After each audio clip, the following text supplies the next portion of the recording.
Ya, bismillahirrahmanirrahim. Assalamualaikum warahmatullahi wabarakatuh. Hamdan wa syukran lillah, wa salatu wa salamu ala rasulillah wa ala alihi wa sahbihi wa mawala. La haula wa la quwata illa billah, amma ba'du. Saya ucapkan terima kasih kepada Pak Supir, Bapak Direktur, juga kepada Ibu, Bapak penumpang menuju perjalanan, mudah-mudahan selamat sampai tujuan. Kami dari tim Dai Bis Kota mengajak Ibu, Bapak, Pak Supir, juga Pak Direktur untuk berbahagia. Dan saya sebagai komunitas Dai Bis Kota tidak sedikit pun mengharapkan sedekah. Bahkan kalau ibu mau memberikan sedekah pun saya tidak akan menerima. Hanya sekedar untuk memberikan nasihat, menasihati, dan mengajak untuk berbahagia. Ibu, Bapak sadayana, perjalanan hidup di dunia ini sangat mempengaruhi perjalanan kehidupan akhirat. Bahagia atau tidaknya kehidupan nanti di akhirat tergantung sikap hidup di dunia ini. Kalau karakter hidup di dunia ini jelek, tentu akan ngefek di akhirat.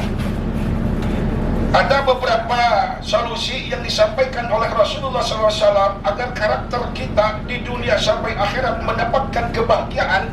Kata Rasulullah SAW, arba'in. Ada 4 perkara min sa'adah untuk mendatangkan kebahagiaan. Apa yang dapat mendatangkan kebahagiaan di dunia, bahkan nanti bahagia di akhirat? Kata Rasulullah SAW, yang pertama, ayyakuna zaujatuhu sholihah. Harus ada dalam pasangan hidup yang soleh. Baik pasangan hidup dalam keluarga harus soleh, partner hidup di kantor juga harus soleh, partner hidup perjalanan di bis kota, supir dengan angkot, dengan bapak kondektur juga harus soleh, artinya harus berbuat baik. Bahkan dalam keluarga harus ada zaujatuhu sholihah, harus dua-duanya, suaminya baik, istrinya baik. Kalau seandainya istri baik, suami baik, insya Allah di rumah tangga akan terwujud nilai kebahagiaan. Bahkan kalau bisa, seorang istri jadikan sebagai bidadari surga. Setiap, ada lagunya Pak Supir, setiap manusia punya rasa cinta yang mesti dijaga kemurniannya. Namun ada kala insan tak berdaya saat dusta mampir bertakhta. Langsung. Kalau seandainya istri dijadikan saleh, insya Allah keluarga akan bahagia. Maka sering-seringlah berdoa, Rabbana hablana min ajwajina wa durriyatina qurrata a'yun waj'alna lil muttaqina imama imama imama.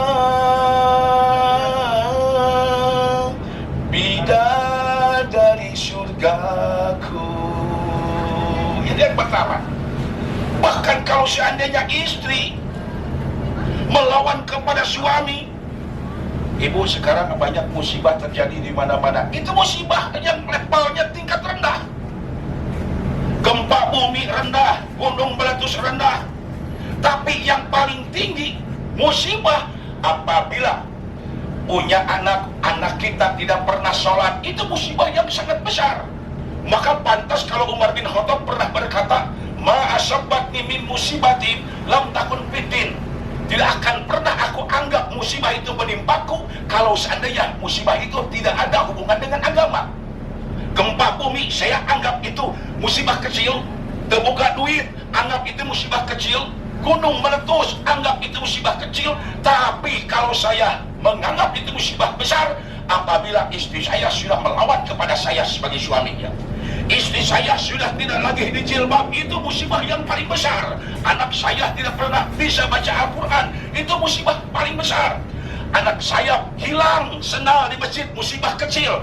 Tapi musibah besar apabila punya anak belum pernah kelihatan sendal di masjid, itulah musibah yang paling besar. Maka jadikanlah nilai-nilai kebahagiaan. Inilah mungkin yang pertama yang bisa dijadikan sebagai momen untuk menciptakan kebahagiaan di rumah tangga. Yang kedua, kata Rasulullah SAW, kalau ingin kita mendapatkan kebahagiaan, waladun abroro, punya anak yang abror, punya anak yang taat, punya anak yang soleh.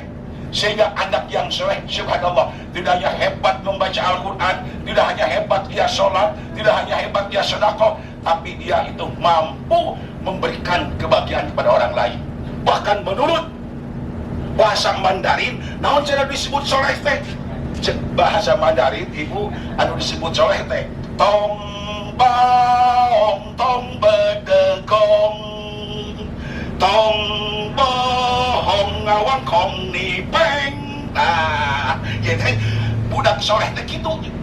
Sholat hebat, ngaji hebat, subhanallah, sholat duha hebat, tahajud hebat, tukang bohong, kasihan. Maka tidak akan terjadi di rumah tangga kebahagiaan kalau seandainya punya anak yang selalu bohong, yang selalu nipeng, yang selalu menganiaya orang lain. Tapi jadikanlah anak kita sebagai anak aset untuk mencapai kebahagiaan dunia, juga bahagia di akhirat. Yang keempat, kata Rasulullah SAW, yang ketiga, kata Rasulullah SAW, kita bisa mendapatkan kebahagiaan apabila ada yang ketiga. Apa yang ketiga? Wa khullatahu soleh, punya teman-teman kita yang baik. Jangan sampai banyak teman kita yang tidak baik. Kalau seandainya banyak teman kita yang baik, bagaimana kita mau curhat, bagaimana kita mau menerima nasihat-menasihati, bagaimana kita mau didakwahi. Bahagia atau tidak bahagianya hak Allah, tapi nasihat menasihati untuk mengajak gembira adalah hak kita sebagai manusia.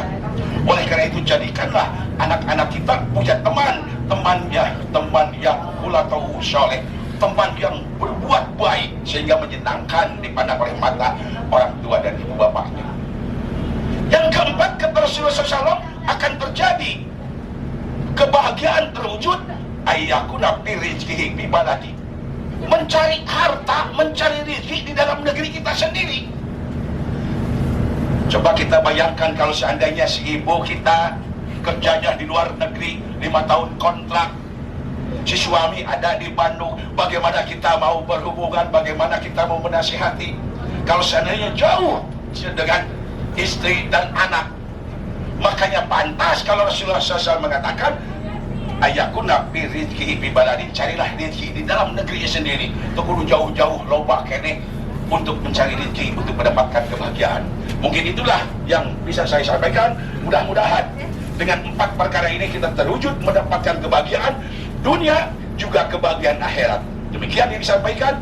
Bepejeh jalan kadaya masih kupat sareng gorengan, bepejeh lamun geus eueuh ulah ngupat ka gorengan. Lauk hiuk nyaplok kuya, hatur thank you ka sadaya. Assalamualaikum warahmatullahi wabarakatuh.